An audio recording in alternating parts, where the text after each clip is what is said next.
Shanxi Province, China. April 5th, 2019. In the ceremonial courtyard of the mausoleum of the Yellow Emperor, 10,000 people gather to watch a traditional dragon dance. The dragon dance is an ancient ceremony which for thousands of years has been a representation of the dragons coming from the sky and returning to the sky. This is part of the Chinese culture, of the Chinese civilization. So it's very important for the Chinese to have this dance. The Chinese people from the very little, from toddlers on, know about the dragons. The dragons are ever present. Ancient China was a land where humans lived in tandem with the divine beings, with the gods. And the gods rode upon dragons. And so for this reason, the dragon became revered as a sacred symbol throughout China. Here in Shanxi, in what is known as the Qingming Festival, the ceremony celebrates the deity considered to be the father of all Chinese people.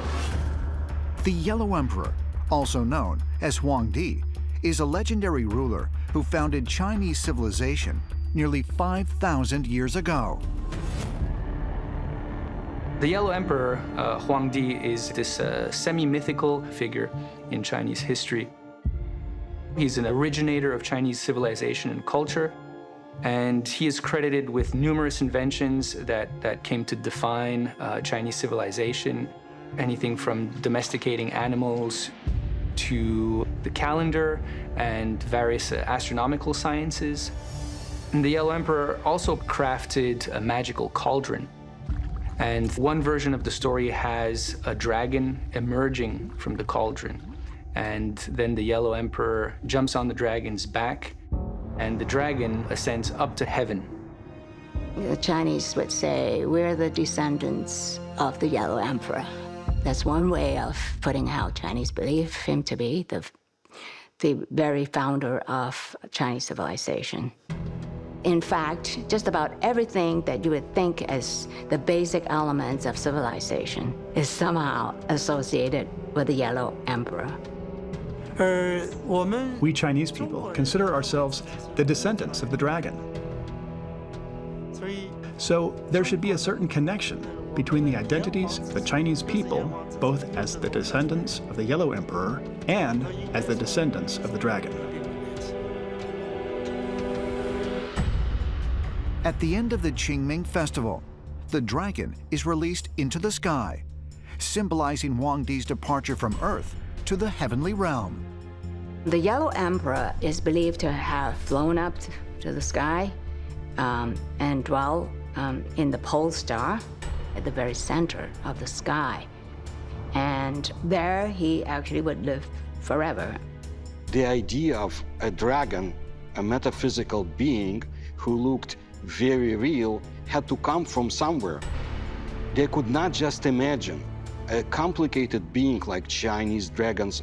They had to see objects that were flying at incredible speeds and the superior beings riding on them.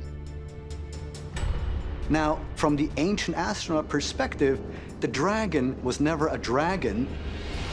It was a flying craft. It is only natural that our ancestors would describe these things as living creatures with fire and smoke. They had never seen anything like it before. One has to wonder if Huangdi himself was misinterpreted and that he was an extraterrestrial and he arrived in an extraterrestrial craft.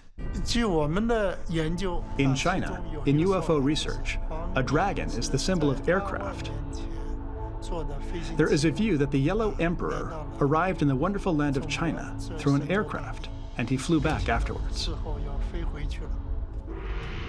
Could the story of Huangdi traveling on a dragon be an account of an extraterrestrial traveling in a spaceship, as ancient astronaut theorists suggest?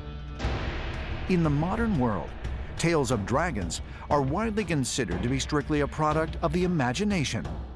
But some researchers believe physical evidence exists that suggests the ancient stories of dragons could be true.